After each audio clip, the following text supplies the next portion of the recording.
All we have to do is work. Well, the boys are working at the moment. Yeah. It's just Just like a little bit higher conversion rate at the moment. Timmy Scholes. Oh, what a great mark. That has to be one of the great marks. They've been having a great duel, those two, all day, and I reckon Timmy's got on top. Yes. 99 years in Southern. Then the big era was, of course, the move after 99 years in the Southern Footy League. Southern Footy League was celebrating their 100th year the following year in 1986, and Willunga, which the only original club there, was not going to be there. But it's the best thing the footy club ever did was moving to Great Southern. Well, Jerry Lutz insisted they actually stayed for 100, but... we were, yeah, well, that's... We were in for 100 seasons. When they wrote the entry in the record book, and these are the record books with all the games in it, someone wrote at the top after 99 years, but we'd actually played 100 seasons. Right. So, you know, you've got to add the season that you were last in and first in, yeah. And start in, that's right. So it was 100 years. It was the 100th year of the Southern Football League too. And does anyone talk about the process that we went through? Yeah.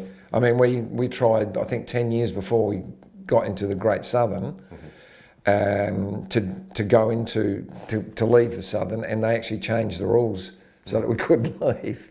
Right. What a play. Good bit of play there by Bronny I'm Reid. not sure if that was the 10 years before, or it might have been a couple of years before, but I think they could see that their centenary was coming up and they wanted one of their inaugural clubs in there. Yep, fair enough. I'm never going to challenge Jerry on any of that sort of stuff, his knowledge of history, but I always remember at the time they were disappointed because they were celebrating their 100th anniversary in '86, and of course Willunga were playing in the Great Southern that year. There was going to be a real bun fight, you know, as far as some of the elderly people came up to me and said, look, we can't do this, we've got to stay with Southern. You know? Yet my heart was, I'd been with these guys and I've seen what they've done. I've watched the country footy, I've been to a few matches, got invited, and it was a completely different outlook on football as to what it was down Southern. And I still have talks with the guys from Southern, you know what I mean, we're still all good friends, and I still maintain it's the greatest move we made. But I was very worried that the interior fighting between the elderly people and the younger people, you know, whether that would have a big influx on the footy club. It didn't. I was sort of heavily involved in junior football in Willunga in the early 80s, and you know, and we were more than competitive. I mean, we have what we call the Chums Champs, which is Chums Premiership under 14 side. I think it was 82 off the top of my head, but and a lot of those kids went on to play long time at Willunga. And then 84, we had competitive junior sides when we won the A-grade Premiership. The issue we were having is we had one school, Willunga High School, was supplying multiple football clubs. You know, you had your McLaren Vale, McLaren Flat, Kangarilla, Aldinga. We were competing against football clubs like Morpeth Vale, that had two high schools able to supply players to one footy club. So yeah, it was really tough for kids, and getting numbers, you know, the amount of time that I know all country footy clubs do it, but you'd have under 14s, and they play under 14, then they play up under 16s, and then some would go and fill in for the B grade, and some of these guys, I know, Toffer Roberts, I think he played 4 games in one day, 14s, 16s, B grade and A grade. I think, you know, that's the sort of thing that used to happen in those clubs.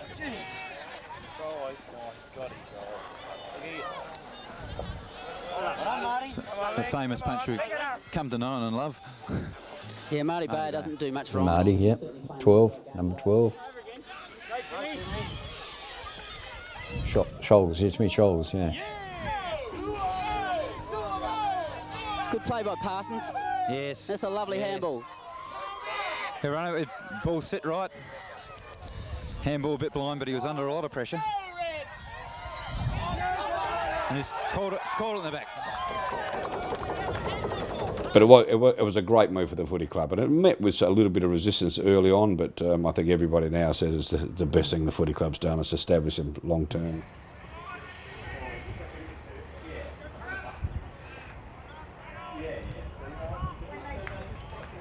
Nice goal. He's done well. So that pocket there, the forward pocket at the southwestern end, was pretty much the impossible pocket to kick a goal from at Willunga. because of the wind blowing the ball away from the goals, and also because of the slope on the oval. It always felt like you were kicking you needed to kick another 10 metres to get it there. But because it was so close to the change rooms, it's where we always used to practice our goal kicking from. Right, so you could, and that's a big home ground advantage. Yep. Yeah, good job.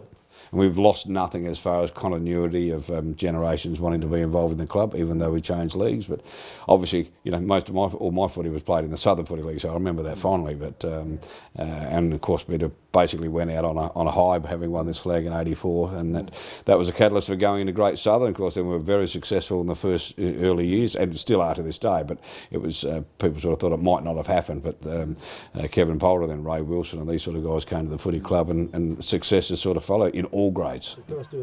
We stayed a country football club then by going to Great Southern. Taken down here by Haskett. And when you look at, you know, 40 years later, how the Morfett Vale, Christie's Beach, Port Willunga area has developed. That's not Willunga. Yeah. And Thomas has got the ball now. 45 out, he can kick it in short if he wants to. Portlock hiding down there in the shadows. And Portlock will have a shot for goal the 19-minute mark. He's a right footer. What we need to do, well, in my opinion, is recruit or get the juniors to come up, and we need that spine from full back right through to full forward.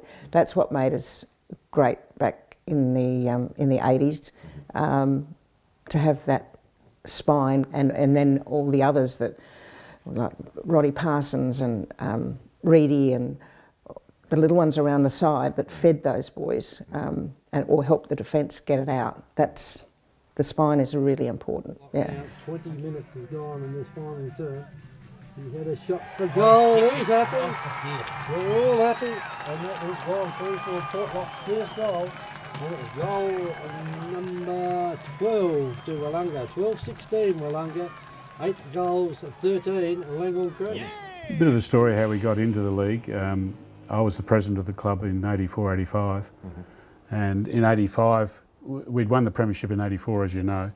In 85, we were still going okay, but we had a lot of problems with our juniors. Our juniors were getting beaten up physically as well as on the scoreboard in the competition in the Southern Footy League, and we were struggling to get kids to play football.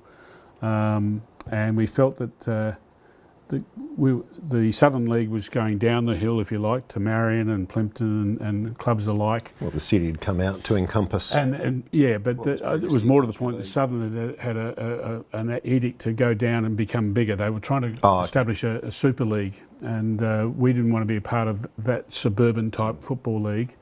And Paul Giles, who's the current timekeeper for Willunga Football Club and past player and Hall of Famer, Paul came to me around about June, I reckon. June, it was just prior, if not after, the association games, and said, look, there was he'd heard a rumour, but he had a pretty well fact that Malang were pulling out and going to the Hills League the following year, and that left a 9-team comp in the Great Southern Football League. Terry Cook was the president at the time, and I had a guy called Simons, Ron Simons. He was the vice president of the Great Southern League. He used to buy almond shell off me, so he used to come down and he said to me one day, Paul, he said, Malang have pulled out of the league at Great Southern. He said, if Willunga want to come in, there's an opening there for you for next year, right? So I went to Terry. And I said to Terry, I said, look, this is the opening and I think we should do it. I said, the kids are getting hammered, getting put all over the bloody state. We're not even playing at the same ground and all this stuff. Anyway, the bottom line is Terry said, no, Jolsey, we're all right. Yeah. Anyway, so about 6 or 8 weeks, 6 weeks later, Terry comes back to me because we weren't going that well, and the A grade was doing all right, but everyone else was crap. You'd be amazed. When we played Southern League, the facilities, we never got hot showers. You know, if you're playing B and A grade, like Ranella, a Nissan Hut, Port Willunga, Nissan Hut, McLean Flat, Nissan Hut, and you know, like if it's a wet day, like there were some filthy days in all McLaren Vale, after the juniors had spent all like an hour underneath the water getting warm, and there was nothing left for the rest of the three sides. Nothing. There was nothing. There was just like, it was shit. We'd coach the kids. I'd play the kids in Ranella East, Ranella East. We'd go up there and train them in Panther League. My wife would pick my daughter up and go up in the Hills League to fucking Kangaroo Mess. And then I'd go down and play B grade in Yankee. We'd only see each other at night time. But when we play on the same ground, we dress up the kids in the same colours, and that's it. So Terry came up to me and said, Gilesy, is that still open? I said, well, I'll ring Ron and I'll talk to Ron about it. And Ron said, yes, it's still open. If you want to come in, you can come in. Yeah, he was set up to speak to Gilesy. And Gilesy went on and spoke to us. Oh, okay, so he was bringing the word from Kevin. Yeah. You did. You brought it up, did you? Yeah. Well, you were aware of the situation. Obviously, you needed someone to come in for Malang, and you perhaps felt that Willunga was a good fit. Oh yeah, well we were wanting to do that all the time through, but we didn't want an 11-team league. No. And that was the problem with it. So what we used to do, of course Ron met Gilesy so many times with his arm and things. He said, you know Gilesy pretty well, have a word with Gilesy about it. So we had a word with Gilesy. Yeah, he said, there's no problems with it, it's going to happen. Okay, so. But I don't think it was as easy as that. No, it wasn't as easy as that. And Giles right. At first I said, no, being the tradition of being there for so long, and you have your good seasons and your bad seasons, but he was right. The kids, and Marty Barr pointed out very strongly that the kids were just getting belted, and as I said, physically as well as the scoreboard. And so about six or so weeks later, I went back to Paul and said, is that still open? And which fortunately it was, and we started the process. We organised a meeting with the Southern boys and with the Great Southern boys, you guys.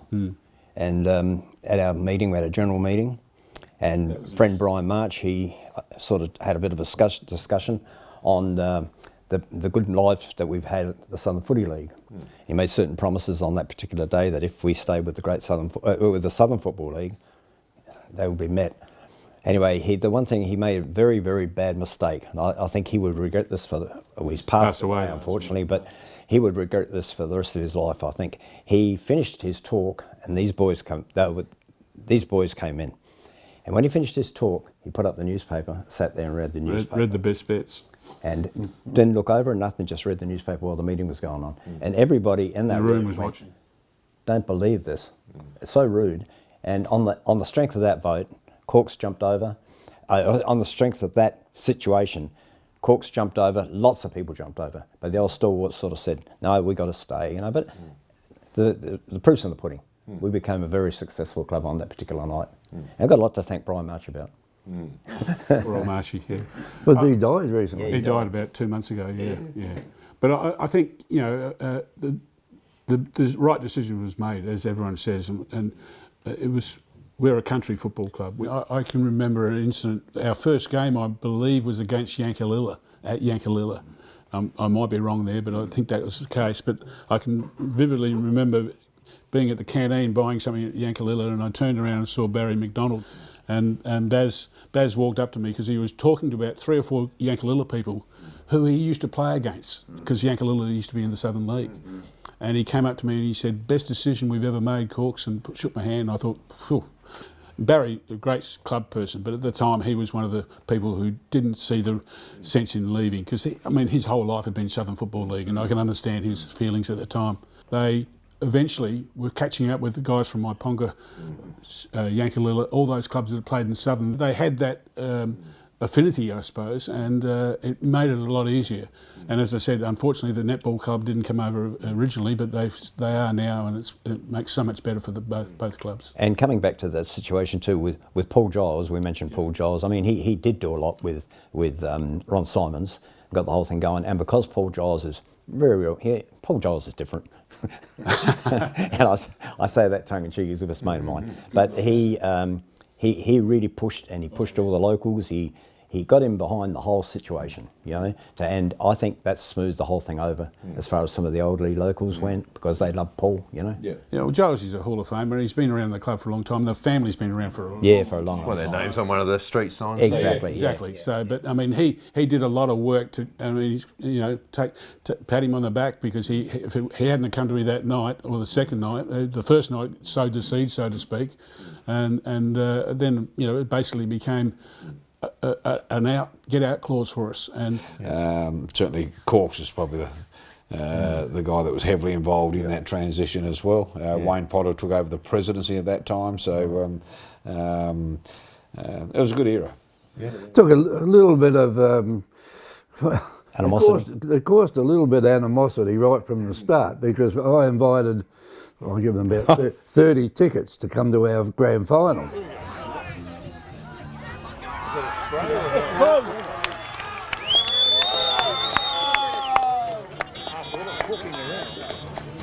And when they all went home, we found out that Poulter's photo, who played for Galway, because that's where the game was, had gone. They'd pinched it. Didn't H do it? Yep.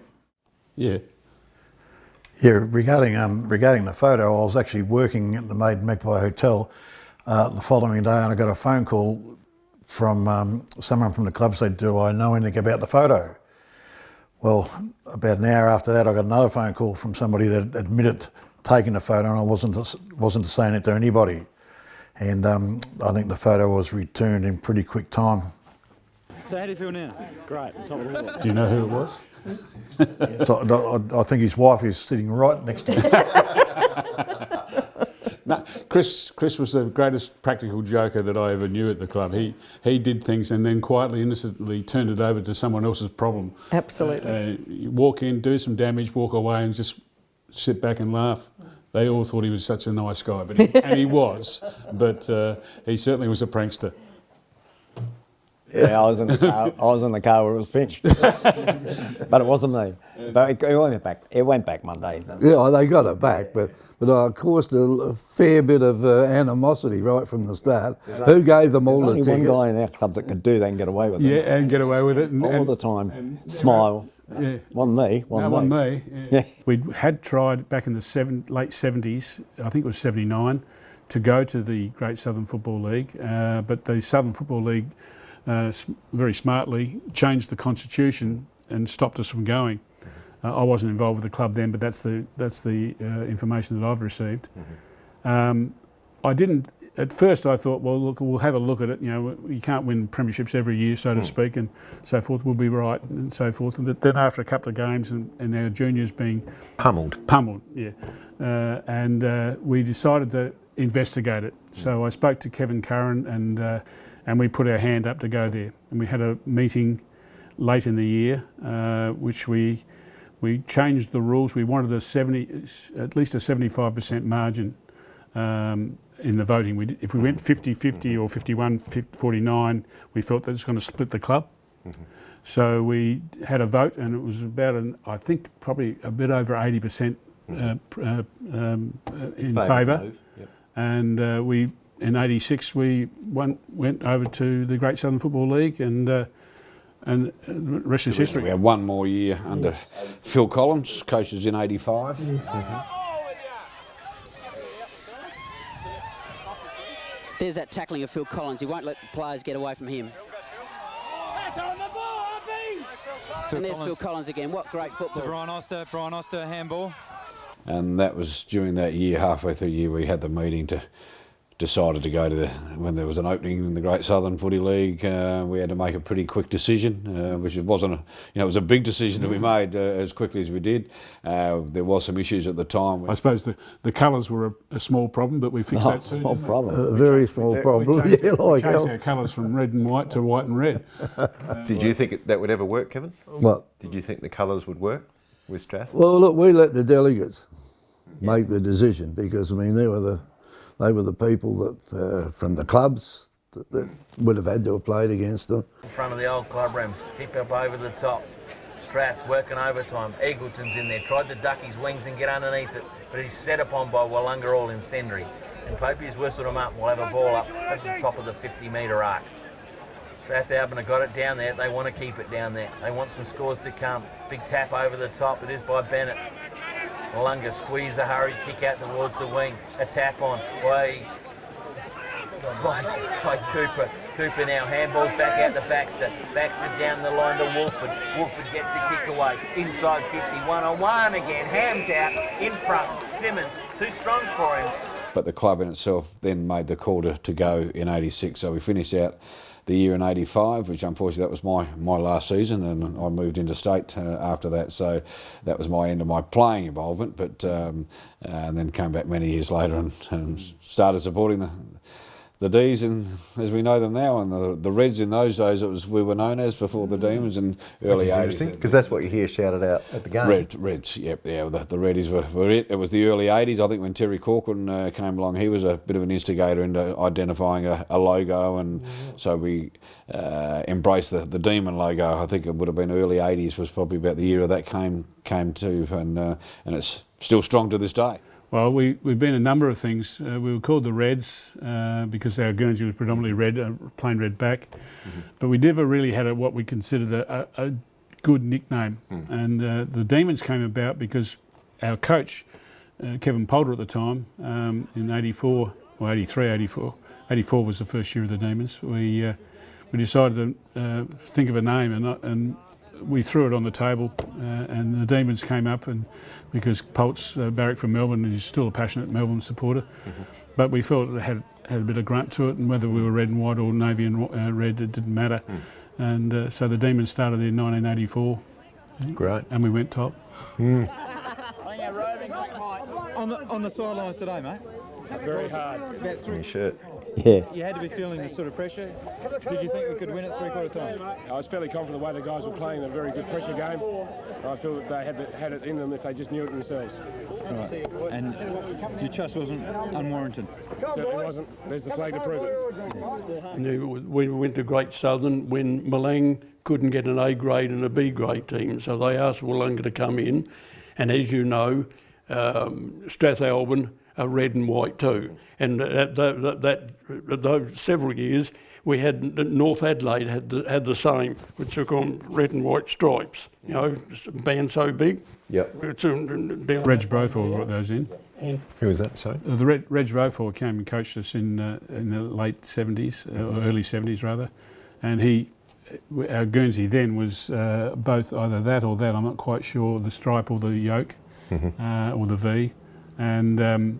He wanted stripes. Being a Port Adelaide person, he wanted to go stripes, and that Guernsey was the Guernsey we wore right up to the end of our Southern Football League years. Last year we wore that was '85.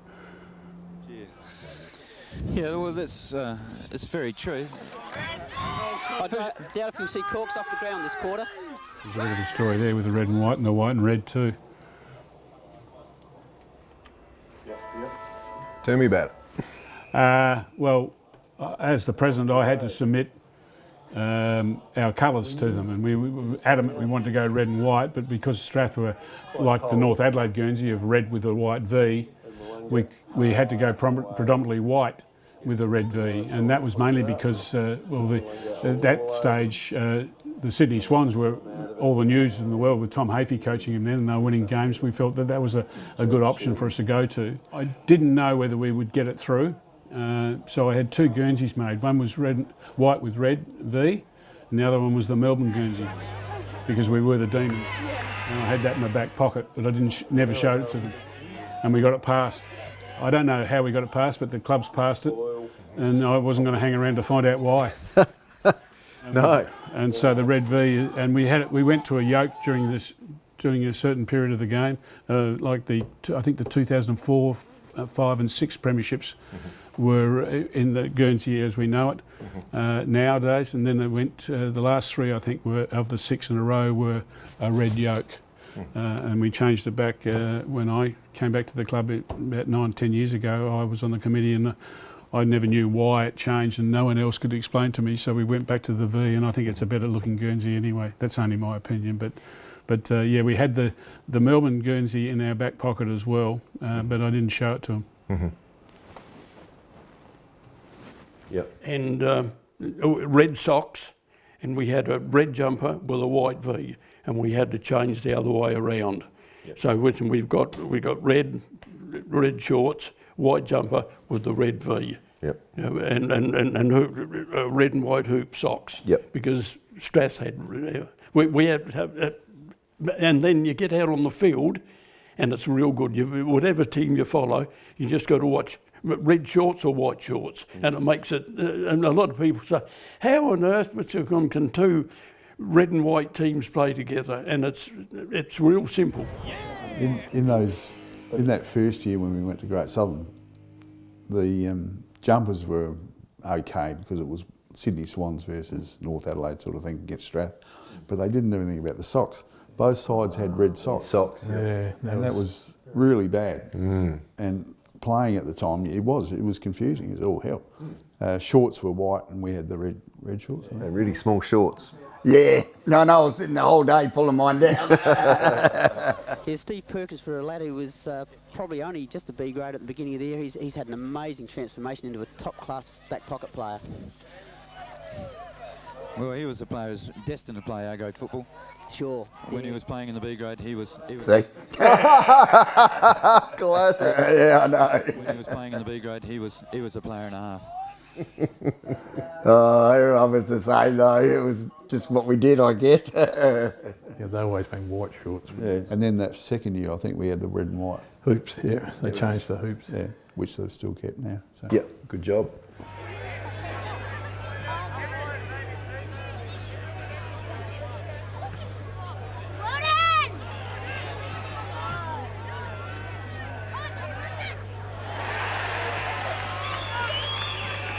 That was a bit of a situation, wasn't it? The colours. Yeah, it was. They voted us in.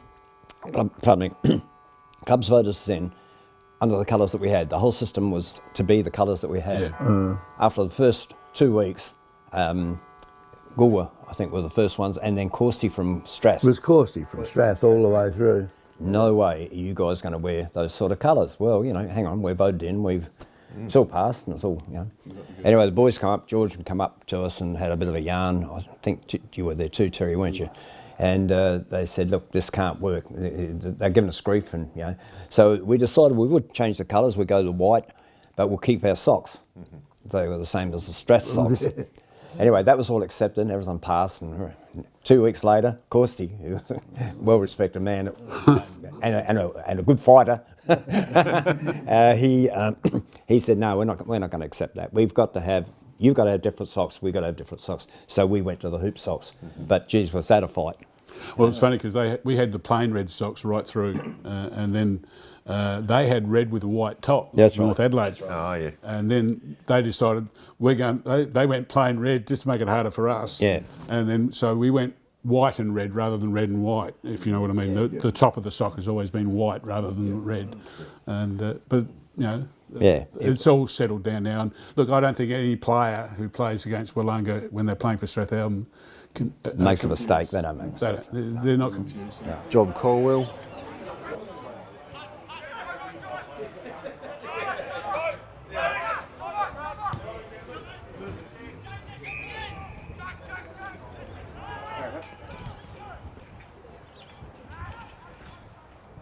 Brett Michael. Sam Rennie. Sam Rennie. Sambo. And Bucko's boy.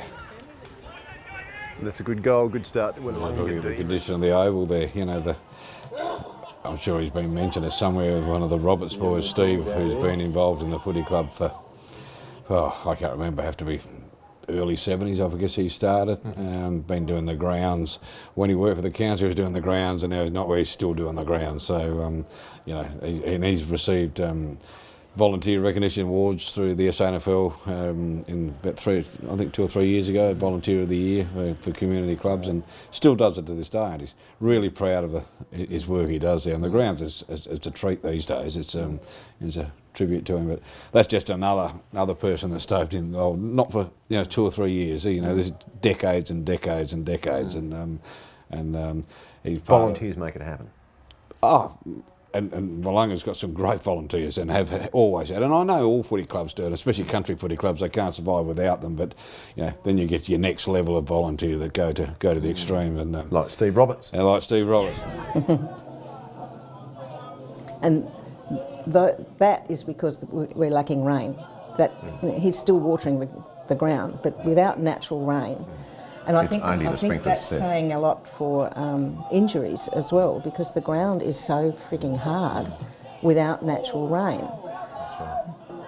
In a dry year. And it's an old sprinkler system there, and you can see the patches there from inside the It's, of course, it's where they go. the arc yeah. is falling on you. Yeah, around. When you're ground level, you can't see the dryness there. But yeah, until we start getting some rain, it's a hard job. That's Seb Hoke. Who is it? Seb Hoke.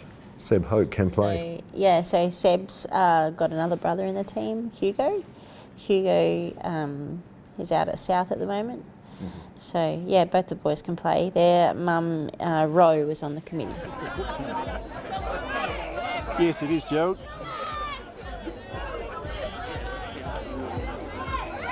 And who's this lad? Yes. Charlie? Who's that? Who's this lad about to kick the goal? Brad? Braden Altus. Braden. Yeah. Very good. Brad, is it? He's done well. They like it. They love it a lot. Here at Willunga 2024. And Chris, his brother, is obviously the is married to Diane, who is Chum Reed's daughter. So there's a real connection there right through. And of course, Chris and Di had two sons, both heavily involved in the footy club until very recently. Paul, I think, retired from the coaching ranks only this year, and Simon, I think, played his last game 12 months ago, 18 months ago. So for all that time, and I guess from that point of view, they're Chum Reed's grandson, so W.L. Reed's great-grandson. So it's, yeah. Thank God we've got women's football now, because both the Reed boys have all got daughters. And they Sorry, that's a good point. What was that? Yeah. I'm really grateful that we're now playing women's football. Because we're just talking about the Reed boys being champions from Chum's generations. But Paul and Simon have all daughters, so they've got an opening for the family to go on with the women's football. And women's football in Willunga, we're pretty good at it, yeah. Going great guns. So the families continue. Chum's such a lovely man. My mum, Nana Barb, was affectionately known as Nana Barb. She used to walk around the oval from half-time in the B grade and sell raffle tickets. She would draw, and she'd get all the prizes from local businesses and everything through the week. And then she'd draw the winning prize at half-time in the A grade, and then she'd walk around with the number on a sticker to find the winner. Yep. And initially, she lived at Willunga, and Chris, Kathy's husband. Kathy married Chris Hams, who was playing for Willunga, and he's a very good footballer. He's the club sort of reeks of his name and his ability as a footballer, and Chris had come to live here in Willunga, and she came along too, and as a part of the family, and once she got here, she did so much for the Willunga footy club, in raffles every Saturday, and she'd walk the oval, and she'd tap on every car around the place, and she did that for years and years, and she raised a lot of money for the club in things that she did, and Bob, her son. Oh, Barb's son, sorry. Yeah. Clive. Clive. He used to come and help Gary with the training. She washed Guernseys, and they were the old woolly ones. She washed, and she used to take them home, hang them on the line, hose all the mud off them, because the oval was, all the ovals were muddy back then. And then she would soak them in the bathtub 2 or 3 times through the week, and then she'd wash them and dry them at the end of the week. Anyway, Chum was younger than Mum, but he would always make a big deal about Mum and make sure she was safe and happy, and he was lovely to her. He's lovely to everyone. Yeah. Tell me about the Roberts boys. The Roberts boys, amazing. Yeah. Toffa Roberts, Chris used to say Toffa Roberts is the best kick he'd ever seen anywhere. And if you wanted your kid to be taught how to kick, he was the one Toffer was the one to do it. And Grinner, with the work he's done around the Oval for decades, and is still doing it, and we'd be at a loss without him. Yeah. No, and they're top blokes, just great blokes. Perfect. You think of all these generations, and as I said, like your McDonald's, you're now, fourth generation there. The Reeds, 4 and 5 generations. It's something the club to this day is really proud of. And Willunga's never been a club that's been renowned for paying high money for players. It's always been I got reported for 5 games. They docked me. Money? Wow. Yep. That's the club's decision, I guess. Yeah. Lex Lawrence. Mm. No, Lex. He was president for a couple of years, and he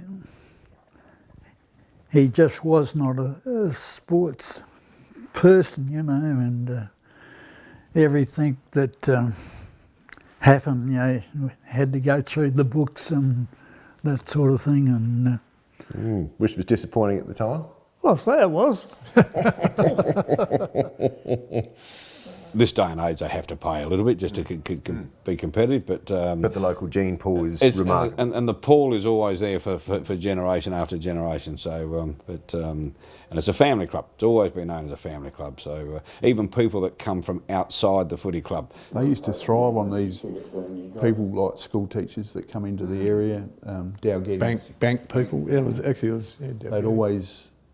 You look through all the photos and you ask, who's that guy? Oh, he just came play for 1 year. He worked for Bennett Farmers or something. Stock agents. Yeah. Yep. And the drifters. Yeah. Yep.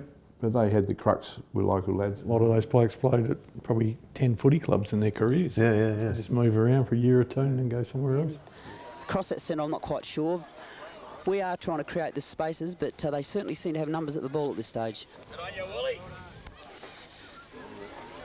Andy Wolford snuck out that handball. Yeah, and a lovely mark taken by Chris Roberts. Andy Wolford being a fine player. Andy Wolford's giving everything. If he's got any legs left to stand and have a drink tonight, I'll be surprised. Well, Andy was pretty tired on Tuesday night. Showed good pace and good form Thursday night on the track, and by G, he's come good at today. Fantastic game.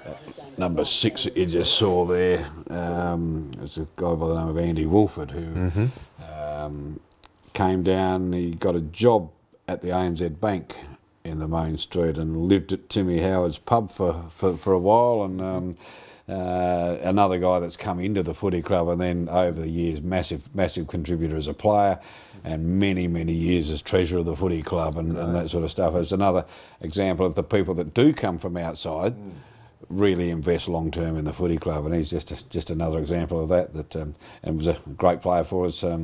Certainly that year in '84, and then ongoing after that as well. But that was just. And he was there at the reunion. And he was there at the reunion. Yep, terrific. It's great to always catch up with him. But you see him from time to time. But obviously, into footy moved away and whatnot. But yeah, great memories of when he came. But as I said, I remember him. The first couple of years, I think he was staying upstairs in the pub next door to the bank, the old Willunga Hotel, which is next door to the ANZ Bank, and that's how he came to the footy club, and then played locally, and then eventually we had his brother down as well, so he came down for a while. But Andy really invested a lot of effort and time, certainly on committees and that sort of stuff, junior football development, that sort of stuff as well. So he was another great contributor to the footy club during that era. So little Rover on ball, I used to get heaps of it, and he was like a little. I just remember as a kid him breathing like every time he got near the footy. There, he was barrel-chested little fella, but fit as yep. Next fella is Andy Wolford. Was to say, brilliant runner. But what skills he's got. Beautifully picked up by Andy Wolford again. Yeah, he played really well too. Yeah, he did. Yeah. And that goal he kicked later on in the day was really helpful. 3 goals in that third quarter and put us right back into the game. Yeah, all they've got to do is deliver it to Chris in the fashion he likes, which is where he can use his body to get in front, take the marks, and he'll do the rest, and he's proven all of his work today has been when they've got it down there quickly to a one-out situation, which is what Polder said before the game, to give Macca and Hamsey the chance. They've got to get it down there quickly. Andy Wolford's played a great game today. And that might even curl around, and that's it is. a beautiful kick. It is. And that's a What much a needed lovely goal. kick. And that's the first goal we were talking about, Mick. That's the one. And now the surge at the centre should be there. You'll see Poldo with it. He'll start using the voice, and you'll see Desi Perkins pick up. And right now I feel good for Willunga's chances. Andy Wolford. Yeah, yeah. He come from Sturt. Yeah. Married a local girl. Did well to get that handball. It's a Hill player. Trevor committed himself as he had to. Got the ball away. And we should clear this. It was interesting to note then when Trevor Linke showed the body at Kelly Hill, he pulled out. So maybe there's a weakness there. Brian Oster's got it clear. Right, running Rover in top form, best on ground in the first semi-final. We turned up to this show on that, and he's team manager of the Sturt Cricket Club A-grade team, and they played their grand final that day, and he missed that cricket grand final commitment, which he should have been at, to come to our footy club show, but he was on the phone all friggin' day. He was just watching ball by ball, and Sturt won the game, so he was happy as hell by the end of the day. There we go. Thanks, mate. Yeah, talk about people who write their own stuff. There we go. No, look, I actually shouldn't have been here today because I'm actually the team manager at the Sturt Cricket Club, and we've got a grand final on as we speak. However, this is way more important than that in terms of 40 years ago. So because you blokes I played with and the people, the ladies and everyone around the club were just such an instrumental part of my life going forward as well. So well done, guys. Really appreciate it. Thank you. Plays up, ball comes down. Christie's right, beautifully intercepted by Andy Wolford. Treasurer for 6 years, I reckon. He was what, sorry? Treasurer for 6 years. Treasurer for 6 years. He coached 17s or 14s. I think it was 17s. He coached the first ever 17s in Great Southern. And association footy too. He coached the 17s. So he did well. He did. He holds his head very high as well.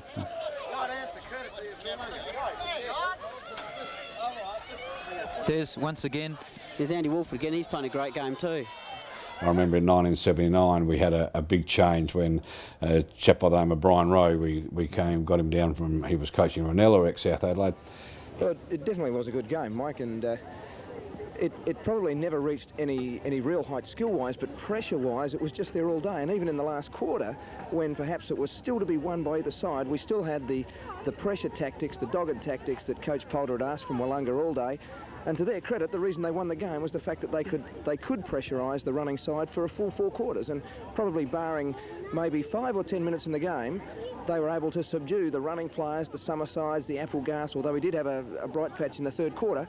And gee, I think the way that Kevin Polder did his pre-match planning for this, it's to his credit that the results come out the way it is. And fair enough, 18 boys did what he asked, but pressure was exactly what he asked, and I think that's the reason why here, after 4 quarters, he's finished in front. He moved to the footy club, and that was the biggest influx of outside players we'd had for many, many years. And, you know, your people like your Brian Osters and that were part of that contingent. Well, you have a look what Brian Osters done for the footy club. Des gets the tap. He's been getting a fair percentage of the taps during the year. It's another good tap by Des. 15-yard penalty. Yeah, silly play by Christie's. Moves the ball on quickly. Oh, a nice bit of luck. And that's a goal. Brian Oster sharked that pack well, just like a rover, big man, as I said, 33 years of age, and look what he does. Yeah, what a beautiful running goal, and fine work by Brett McDonald. He forced a Christie's player to punch. Oster read it beautifully off hands and sank a beautiful goal from about 50 yards out on the run on a very tight angle. He, you know, always stuck around, never left, and you know, invested in what the spirit of the Willunga Footy Club was in those days. You know, it's. You'd think twice about standing up to Brian. Yeah. Be the nicest guy over the other side of the fence as soon as he put. No, he was White Line Fever. Line Fever. One of the toughest guys I've played with. Anyway. He was tough. Yeah, for sure. And used to have to hang at quarter time. We used to, and half time especially, we had an inversion machine for Brian to straighten his back out because he was so much pain. Mind you, the 2 pasties and a pie and a can of Coke before the game obviously helped. There you go. He came to us in '79, which we had a big influx for the first time. Right. In 1979, we had quite a few come up, and he was a builder, and him and his brother sponsored the footy club, and they actually built the club rooms with, because back until 1982, we actually never had a club rooms. Really? We always operated out of the RSL, didn't we? Is that right? Yep, we never actually had a footy club room. Which is adjacent anyway. Yeah, the one on the corner there. So, you know, all the footy players would go up there and we did all the labour work, all the lackey work, and he built that club rooms basically for next to no cost. You know, it was cost of materials and that was it. So fantastic. And that was, what's that now, 40 years ago? Over 40 years ago. So, still had a few renos in those days since then, but prior to that, we never had a club room. So. Fantastic. He came from Port Willunga and South Adelaide, as a number of others did that year. But a lot that sort of only stuck around for a little while, but the core of them hung around. That was the big thing through the 80s and 90s in particular. The people that we did recruit to come to the club as players, within the season, they would move up with their wives and kids and live in Willunga because they wanted their kids to grow up in Willunga. That happened several times. Became Willunga people. Yep. It's a fine club effort, a fine town effort. The whole town's behind us. The best players as I saw them was probably Marty Bayer at fullback. Marty Bayer for fantastic. certain. Tim Scholes, Timmy Scholes played an excellent game. There was, in terms of the rest of the backline player, Trevor Linke, there was a magic move, Trevor Linke, to that particular position. I mean, Brian Oster's last quarter, outstanding. Rod Parsons, fantastic. Chris Hams with 5 goals. Brenton McDonald, wonderful play. Wayne Kavanagh, experience, ability. You have to go through the whole side. Ricky Belford for his effort when he came on. I do want to make a special mention, obviously, to the 3 guys who were pretty close to us all. That I know, like it was obviously H and Ozzy and Bucko. They were integral, massive parts of this footy club and the resurgence of this footy club to become to the powerhouse of country footy that it is today. Lee Rennie applied a lovely tackle and got the decision, holding the ball. He'll take this kick. And by gee, this kid's got a great future. Only 18 years of age. Wobbly kick. We're 40 years on from this, but this was, I think Toffa touched on it before, this was the start of it. The kids then became involved. We've been a massive club junior football for the last 40 years. We've won massive amounts of A grade, B grade, under 17, under 16, under 14 premierships in the Great Southern. But it all started back in this era. So, all you guys, that's fantastic. It's lovely to catch up with you today. Well done.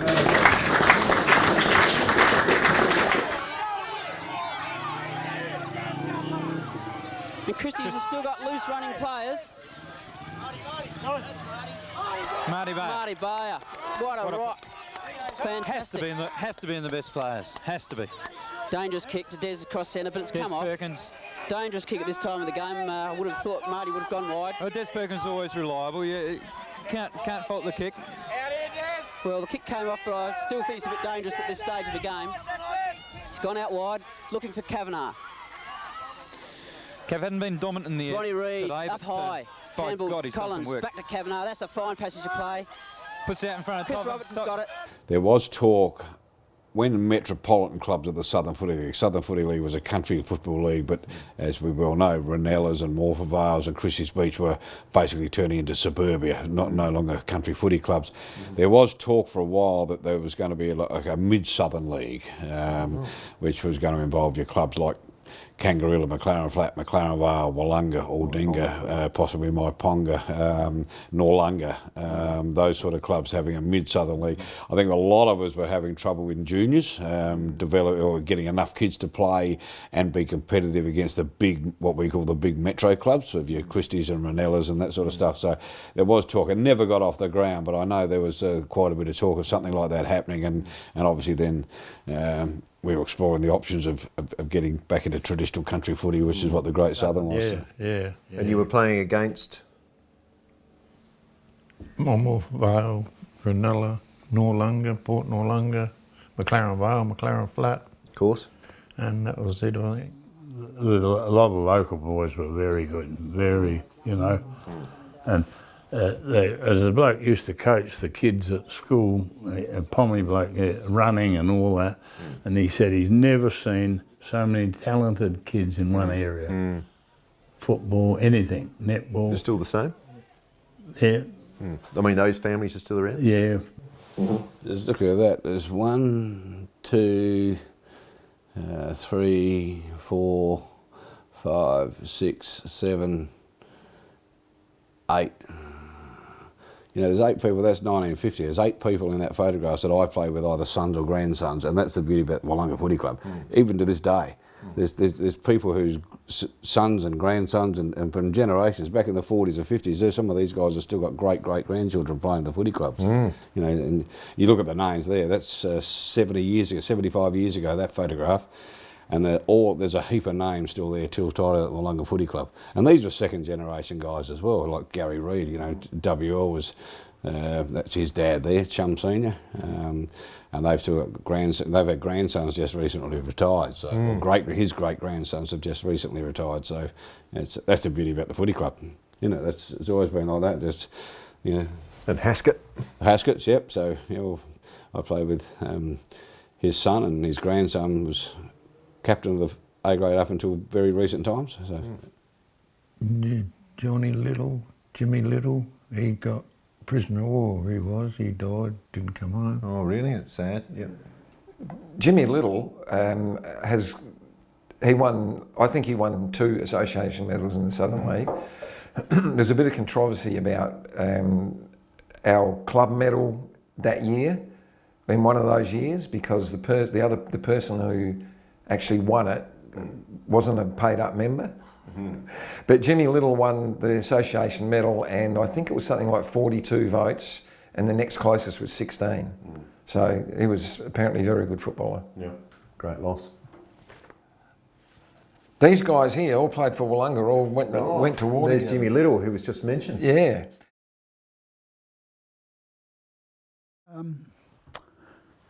I've, you know, watched and listened since this started, and there's one person that I haven't heard mentioned, although he won 6 male medals. That was Morris Spogcool, right. And between 1925 and 1940, we had 11, our club got 11 association best and fairest medals out of 16. Wow. So Morris Corbett won his first one in 1925, his second in 26.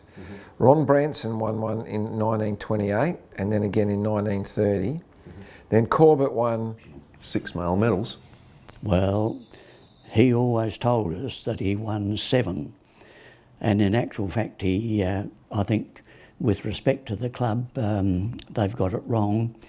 He did not win the medal in 1925, but he won it in 26, 31, 32, 33, 35 and 36. I've done a lot of research on it, and I think I have quite compelling evidence that would suggest that Spog won it in 1929. And that would then make 7 medals. He always told me, I knew him well, he always told me that he lost a medal one night over at a dance at McLaren Flat. And then Jimmy Little won 39 and 40. Wow. Now that's not bad, is it? That's incredible. 11 out of 16 seasons. And the Richard Crozer one, Richard won his 3 in a row. I think on the slide that you show, that is someone's done a photo of it. Obviously they did that in 1967. Must have, because they did that photograph. 67, because he won 68 as well. 68, and then 69 he won it at Yank. Yes, right. So he actually won 4 in a row. Yeah, he won 4 in a row. Yeah. Yeah. So I think his story about doing his shoulder, say, oh, you know. Yeah. He only won the male medal that year, mate. That's and right. the following year, I think you're probably going right. With the money. So, I mean, since then, it's been a bit scant. Ben Baxter won one in the Southern Football League, then he came and played for us, which was great. He's a great footballer. Yep. 99, and then Adam Carnevale won it in 2001. Yep. And then Mitch won it in 2012, Shawnee Beath 2016, and then Daniel Bass in 2019. Did he? Yeah. Liney Jacobs, Haynes. Who were some of the legends for Willunga then? Oh, Lloyd Binney was one of the main ones. He was an unreal footballer. Oh, beautiful kick. Always played full back. Never seen him get his shorts dirty. I've never seen anyone knock him off his feet. Fantastic. Yeah. A gentleman giant. Yeah. And a long raking drop kick? Oh, right. Kick it out the centre every time. And then there was 2 or 3 Oldhams, wasn't there? Yeah, Bonnie, Lonnie and Ted. 4 Oldhams. Yeah. Dave didn't play in them though, was he? No. No. How good footballers them Oldham boys. What little Lonnie stand alongside a Barry there. We'd come out from half time and he's smoking a cigarette. And they kicked the ball down, he marked it and put his cigarette butt down and kicked the goal. In this game? I don't know what game it was. Some game anyway. Some game. He was a character. Yeah. One played B grade and one played A grade. He had to wait till the B grade come off and he used to use the same pair of boots. Is that right? They were funny fuckers. Well, no one had any money back then. It was a great leveller. No. Ted used to wear a cap all the time. Really? Because he had, what was that, dermatitis? And one match we had Hayward run along, knocked his hat off and on the ground, and Ted left it there and run down behind him when he got the other end, kicked him in both ankles as hard as he could and run back. No one touched the hat. No one touched it again. No. And the umpire didn't know what to do. Didn't know whether to book him or what to do. Yeah. Oh, yeah, it was funny. So I was only a kid then. I believe that's Charles Arthur. Right. Oh, Charles Arthur. So Charles passed away probably 10, 15, maybe 20 years ago. But Charles, now at Willunga, there's obviously the new scoreboard, the digital scoreboard. But prior to that, in the south eastern pocket of the oval was the old scoreboard. Yep. And Charles was there. Charles was there every game, every home game. Yep. At first game of the day, whether it be under 10s, under 12s, under 14s, to run the scoreboard. He was a bit of a local legend in Willunga. He liked his He had port. some problems, but it's fantastic to be able to look back and see that photo with Charles Arthur in it. And as a kid growing up with Charles Arthur doing the scoreboard, and I believe now the scoreboard is named after Charles Arthur as well. I think it's the Charles Arthur scoreboard. Oh, it should be too. Because I believe he bailed out the club at one stage. Yeah, I think so. Yeah, I've heard that as well. Yeah. Yeah, Terry told me about 83, when I took over the AGM in November or October of 83, we were broke to the point where we nearly had to fold. And everyone got together. Charles was the scoreboard attendant for the minis right through to the A grade every week. Wore his white coat, navy black pants and tie, hat, the whole lot. But he also had a flag and a port in the scoreboard. Kept him warm. That was his heater. But Charles, can I talk about Charles? Charles came to me after the election that night, and that's another story too. That happened, but it was a typical welcome to the country football when the lights go out and the thunderstorms and so forth. But they all brought their lanterns in. We had a constitutional. We needed a quorum of 21 players, 21 people and members had to be there to form the quorum. We had 20 players or 20 people, and Charles's dog Nero at the time was signed up as a member, Nero Arthur. Charles paid his $10, $15 or whatever it was on the night, and it went around the table who was going to be president. And about 3 times, and I thought Charles was going to be Charles's dog was going to be the next president. Probably would have done a better job. But Chris Hams had pointed to me and said, "You're it." And I said no twice, and then finally I said yes. And Charles came to me afterwards and said, "Look, looking at the Treasurer's report, we're in a lot of trouble," and we were. And I said to Charles, I said, yeah, but I've got a few ideas and, you know, we need a plan. He said, well, can you come and see me tomorrow morning at our house, at his house? He lived in a little shack, as it was, in the main drag there. And so I went and visited Charles, and I thought, you know, he's going to give us a couple $100 or something like that. But he lifted up his mattress. And Charles obviously was from the years of the Depression, and there was more money under there than I've ever seen in my life, to the point where it was almost dangerous for him to have that much money. Not only was it in dollars, but it was also in pounds sterling as well. And so I called Andy Wolford, who, when the ANZ Bank was functioning in Willunga, called him down. It was his lunch break, and he came down, and we convinced Charles that that money should go into the bank and he wouldn't be losing it or anything like that. So it took a little while. And then we could, Andy sort of said, we can give you dollar for dollar for each pound and so forth there. So he was happy with that. And he gave me a cheque. The amount was our debt. Wow. And I said I'd only take it if I give him a receipt for it, which I wrote out in a piece of paper. We tore off and signed it. And at the end of the year, we finished top, premiers, I should say. And I came to Charles, and we had a lot of work from, like, you know, the sponsors got on board, and you know, we had some great support from a number of people who got us over the line. We weren't a big payer of players, but we had a couple of recruits that year that we had to pay money to. It wasn't a huge amount of money given to what they get today. But I went back to Charles, and you couldn't see anyone more happy to see the fact that we won the premiership, with a cheque to the amount that he'd given us, and he tore it up in my face. Wow. Awesome. And that's why we then moved it, the scoreboard being named the Charles Arthur scoreboard. And he just loved that. He used to talk very English. Tomo, how are you today? And these sorts of things. Oh no, I like the top on the outside of it. Get up!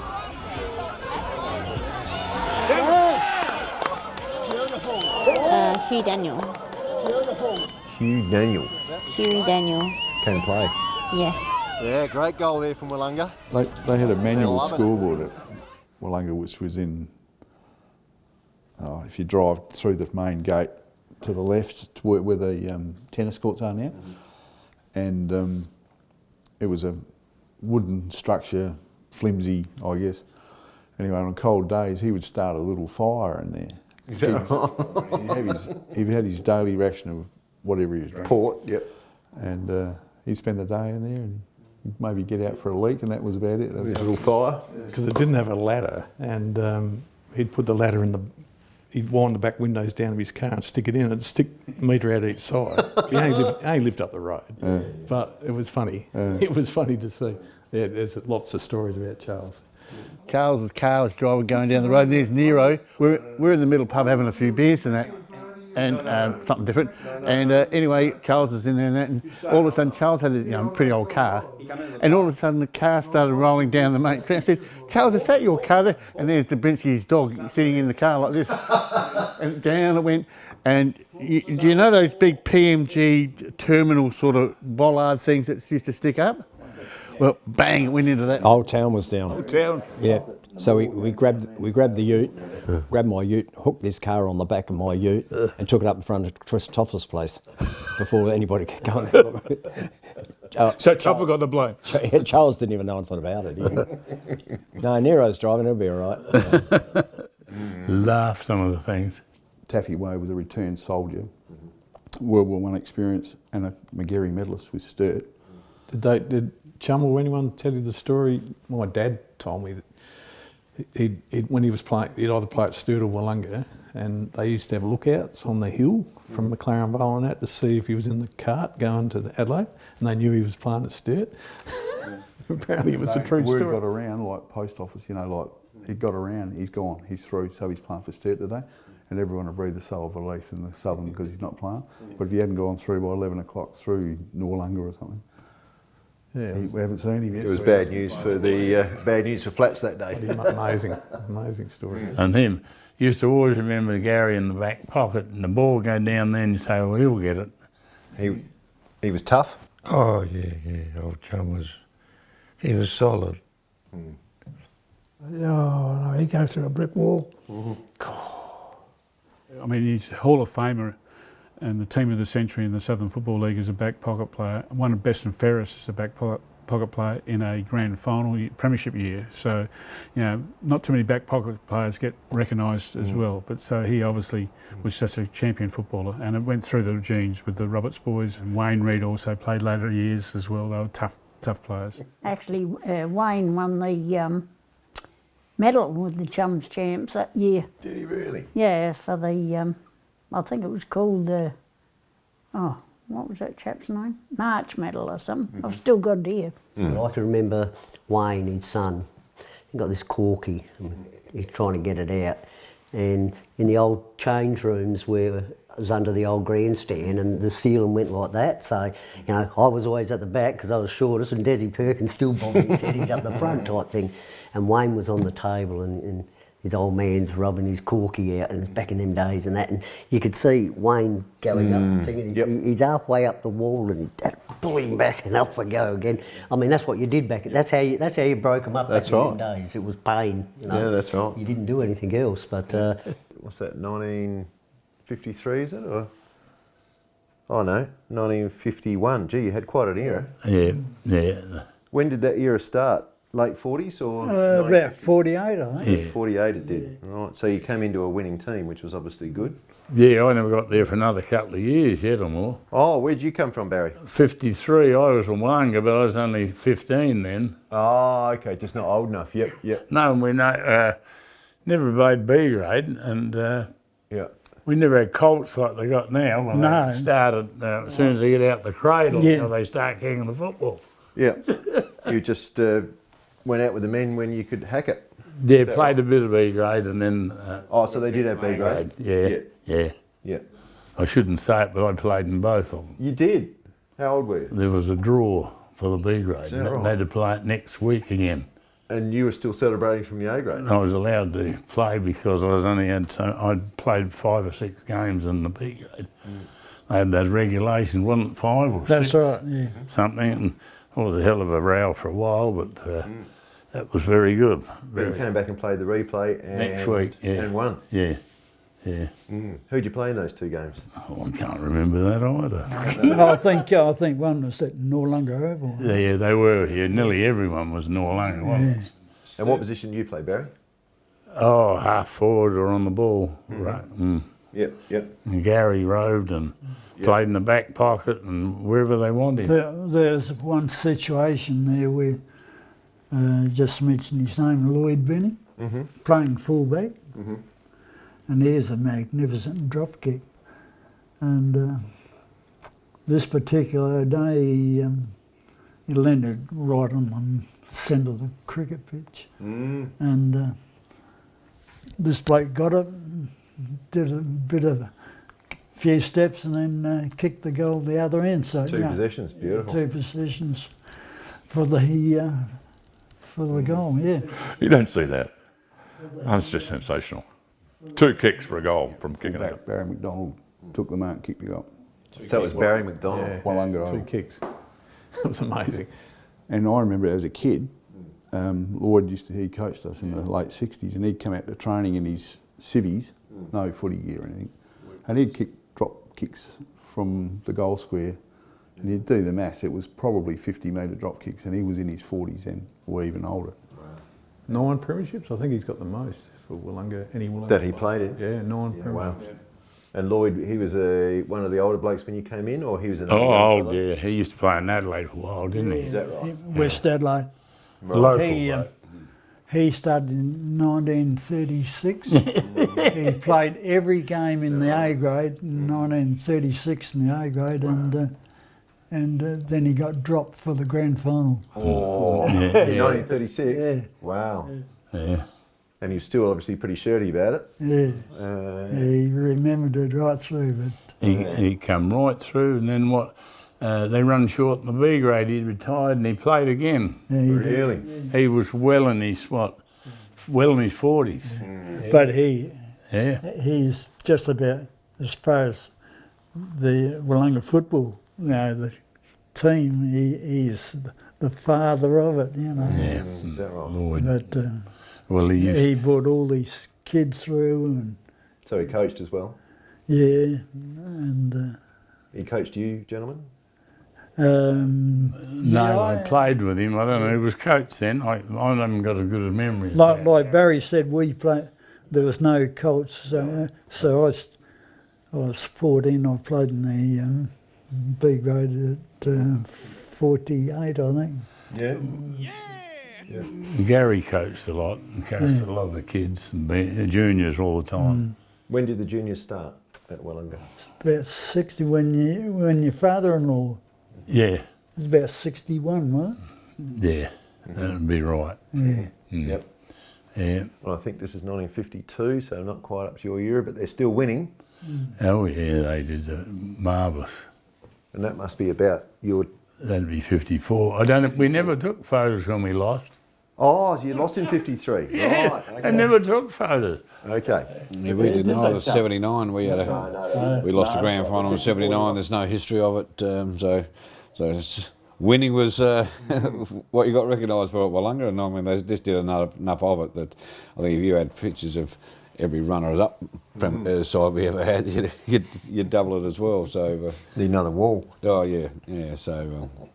The 54 you won because there's your photo. Yeah, that's right. Yeah. Who was captain then? Colin Hockney, was he?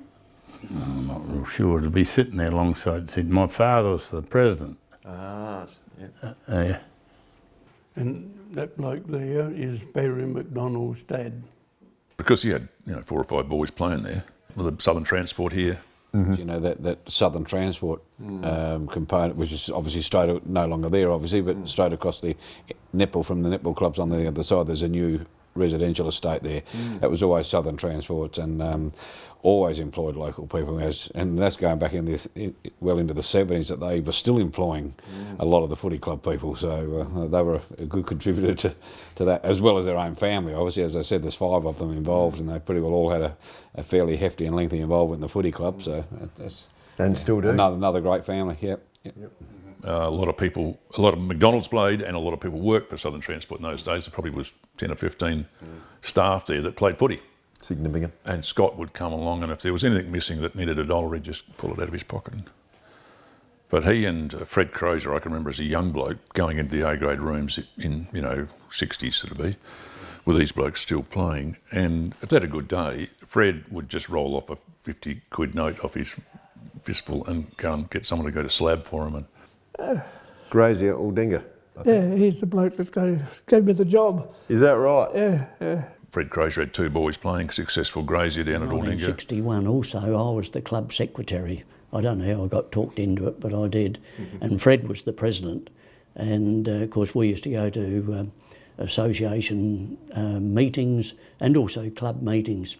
But a very good man, understood business, understood football, and no, I couldn't speak highly enough of Fred. He was a very good supporter of and a doer. And a doer. He got things done.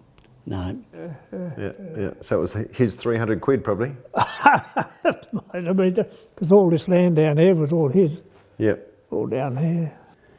Yeah, here's my father was president then. That was his last year as president. He'd done it about for 4 years or something. Yep. Fred Crozier. Yep. Brought some money and you bought some players because I think the year before you'd lost a close one. Yes. Yeah, we lost to Maiponga in 1960. I think it was only a matter of 1 or 2 points. But they were a very strong side. They had Jim Coverlid, Ray Hank and other players, and Pop Faggoter, who played in the 1960 grand final, big ruckman.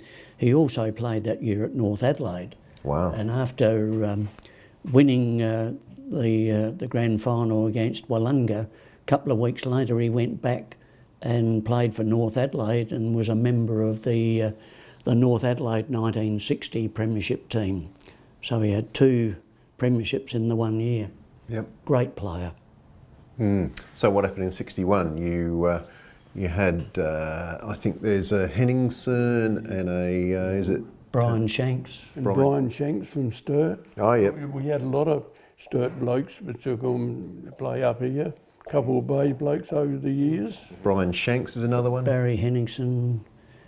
Tony Sorrell came and, well, he was a local, but I don't think had played for Willunga for years, but came back just for the one season.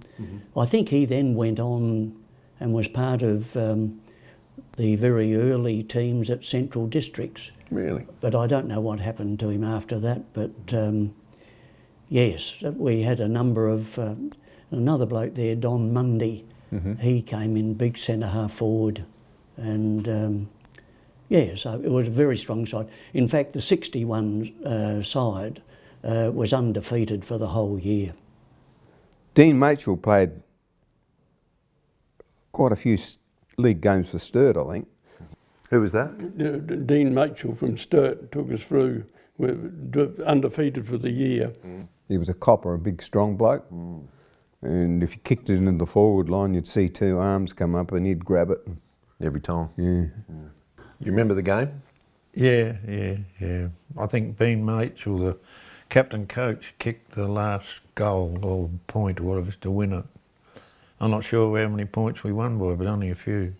Dean Machel. He was that overhead, a big fella, wasn't he? Yes. Yes, he dominated the forward line. Yeah. And you were dominant in 61 totally. Yeah, once you kick it down, you got it. That was it, you see. Yeah. Yep. Barry Henningsen, he was one of the imports. He won a seconds Magarey medal in South Australia. Really? Playing for North Adelaide, I think. He won it for? Sturt. Thank you. But he also played for Collingwood. Really? Underage. But he had a brilliant pass on him. Beautiful drop kick pass. Yep.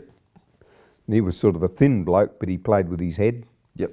Willunga recruited for 61 because we're around the place, but we just needed a bit of help. At one stage, to renovate the club rooms and get a bit of money into buying like jumpers and stuff, we used to go weekends up the range there. And Barry's father and Fred Crozier had a truck, and they used to take the trucks up there, load them up with stumps and those stuff. Then we'd sell them around the town. Yeah. Everyone had a fireside. Those Oh, yeah, that's right. And well, that's a bit traditional, collecting stumps to sell for the footy club, for jumpers and stuff like that. Fred Crozier, this particular year, we were going up in the range here, collecting stumps and selling around the town. And this particular year, when Fred Crozier was president, we had the secretary, his name was Pokenhorn, and he used to drive one of Briscoe's buses down here, you know, every day. And anyway, after we'd been picking up stumps for the best part of a season, Fred Crozier went into the local bank, Bank of Adelaide here, and just finding out, you know, what our expenses and what money we had in the club, and he shocked. He found out that we had bugger all. She is just about bankrupt, and Fred Crozier, he's a pretty forthright sort of a guy. He's just about had the gun out, gonna go and shoot. There's Ted Pokenhorn, the secretary of the club, and anyway, he eventually settled down a bit, and Ted said, "It's all right, it's all right," and he took him to the bus that he was driving backwards and forwards every day, Briscoe's bus, and he lifted up the big seat under the driving seat, and all the money was. He'd spent the whole year and he hadn't banked a bloody razoo.